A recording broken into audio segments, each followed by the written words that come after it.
ये विशाल जनसभा का आयोजन किया गया है। साथियों, इन ब्राह्मणों की आज वर्तमान में जो गतिविधियां चल रही है उससे हमारा इतिहास का पता चलता है।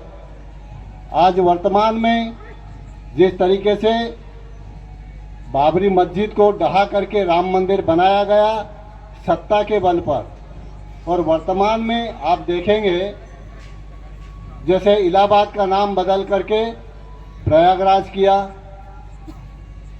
ऐसे पूरे भारत में विभिन्न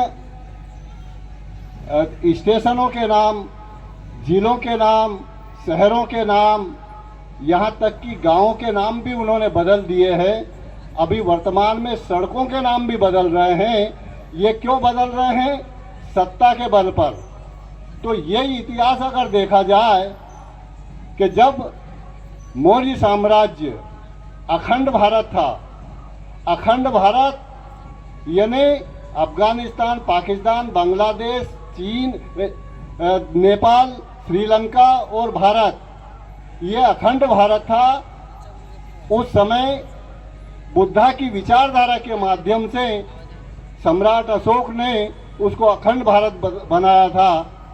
और रद्दत की हत्या के बाद ब्राह्मणों के हाथ में जैसे ही सत्ता आई, फिर उन्होंने हमारे महापुरुषों को की हत्याएं की, हमारे लोगों को कत्लेआम किया, जिसका पुष्यमित्र शुंग ने उस इतिहास में पढ़ाया जाता है कि एक बुद्धिस्ट वो जो बहुत विद्वान आदमी है उसका सर लाओ और 100 सोने की असरफी लेके जाओ।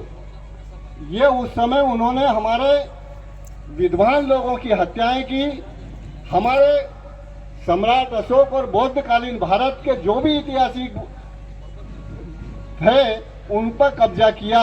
ये तमाम बौद्ध विहार जो ब्राह्मणों ने आज वर्तमान में बड़े बड़े मंदिर बना रखे हैं, वो बौद्ध विहार थे। और उसका इतिहास हमारे बुद्धिस्ट इंटरनेशनल के माध्यम से उसका उजागर किया जा चुका है।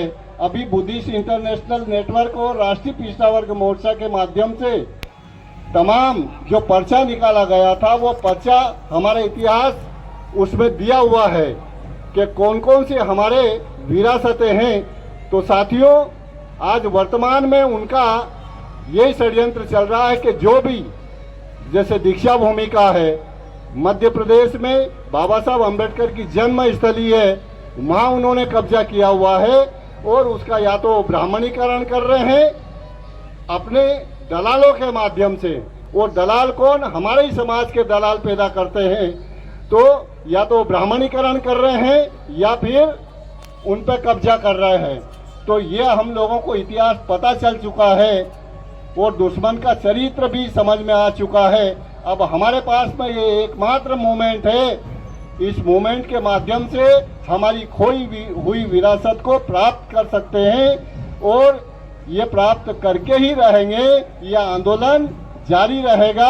आप लोगों ने मेरी बात ध्यान से सुनी, इसके लिए आभार, धन्यवाद।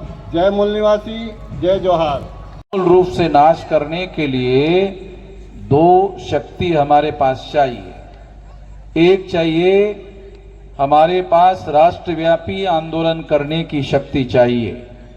हम लोग पिछले 50 साल से उस संगठित शक्ति का निर्माण करने में लगे हुए हैं जो ब्राह्मणों ने इस देश में संविधान होने के बावजूद भी और संविधान के द्वारा जो मौलिक अधिकार आर्टिकल 19 में उपलब्ध हुआ उसका भी उन्होंने फायदा लिया और उस फायदे का उपयोग करते हुए उन्होंने विशाल अपना संगठन बनाया और अपना संगठन बनाकर उस संगठन शक्ति के आधार पर उन्होंने केंद्र में सत्ता हासिल की।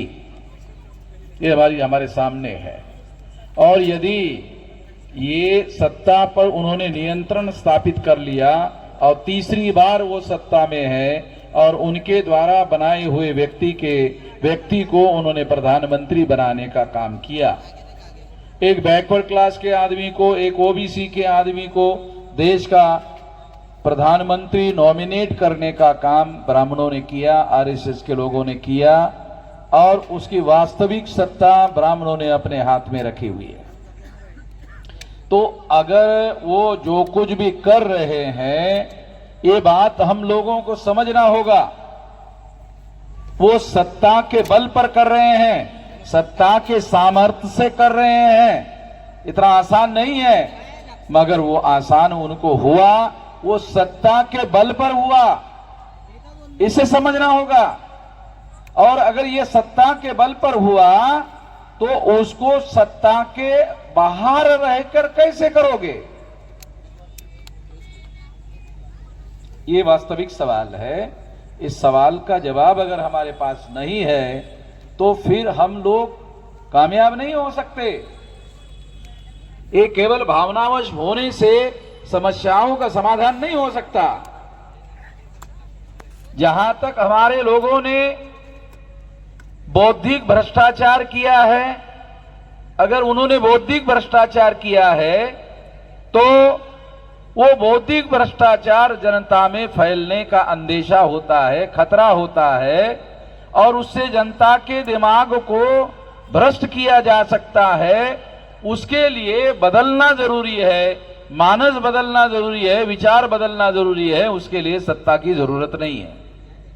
वो काम तो हम अपने संगठन के बल पर ही कर लेंगे, हमारे अपने संगठन के बल पर ही कर लेंगे। मगर जिनके पास केंद्र में सत्ता है वो लोग केंद्र की सत्ता का उपयोग और प्रयोग कर रहे हैं।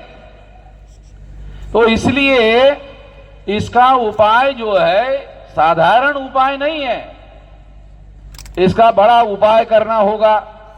और इसके लिए राष्ट्रीय स्तर का व्यापक और विशाल संगठन निर्माण करना होगा, जिसके लिए हम 50 साल से लगे हुए हैं। और अभी हमारे पास जो 36 स्टेट हैं सारे देश भर में, सारा देश जो भारत है वो 36 स्टेट है उसमें से 32 स्टेट में अभी हमारा संगठन फैल गया है। 32 स्टेट में से 625 जिलों में संगठन फैल गया है। तो ये कोई साधारण तो संगठन नहीं बनाया हम लोगों ने, छोटा मोटा तो संगठन नहीं बनाया, ये बहुत बड़ा संगठन बनाया। और अभी केवल एक काम बाकी है, ये आंदोलन 6 लाख गांवों में पहुंचाना जरूरी है। फिर मैं इन लोगों को गधे और घोड़े लगाता। इनकी औकात मैं जानता हूं कितनी है। इनकी जड़ें यहां है नहीं है, ये विदेशी लोग हैं, इनकी जड़ें नहीं है यहां, इन लोगों की यहां जड़ें नहीं है। इन लोगों का बंदोबस्त कैसे किया जा सकता है वो हम जानते हैं। ये लोग अपने संगठन शक्ति और राज्य सत्ता के बल पर बने हुए हैं। कोई जायज आधार नहीं है, कोई जायज तर्क नहीं है उनको बने रहने का, और हर तरह के वर्चस्व में बने रहने का कोई जायज आधार नहीं है। इसके बावजूद भी बने हुए हैं। तो इसके लिए हमें निश्चित रूप से इस बात को समझना होगा कि ये सत्ता के और संगठन शक्ति के बल पर बने हुए हैं, कोई आधार है नहीं है। हमें समझना चाहिए। हम बहुत बार भावनावश हो जाते हैं, भावनावश होके बहुत सारी बातें बोलते रहते हैं, कहते रहते हैं, वो उससे नहीं होगा। तो करना होगा ना, ये समस्याएं हैं उसका समाधान करना होगा। समाधान करने के लिए संगठित शक्ति चाहिए, तमाम समस्याओं का समाधान करना होगा।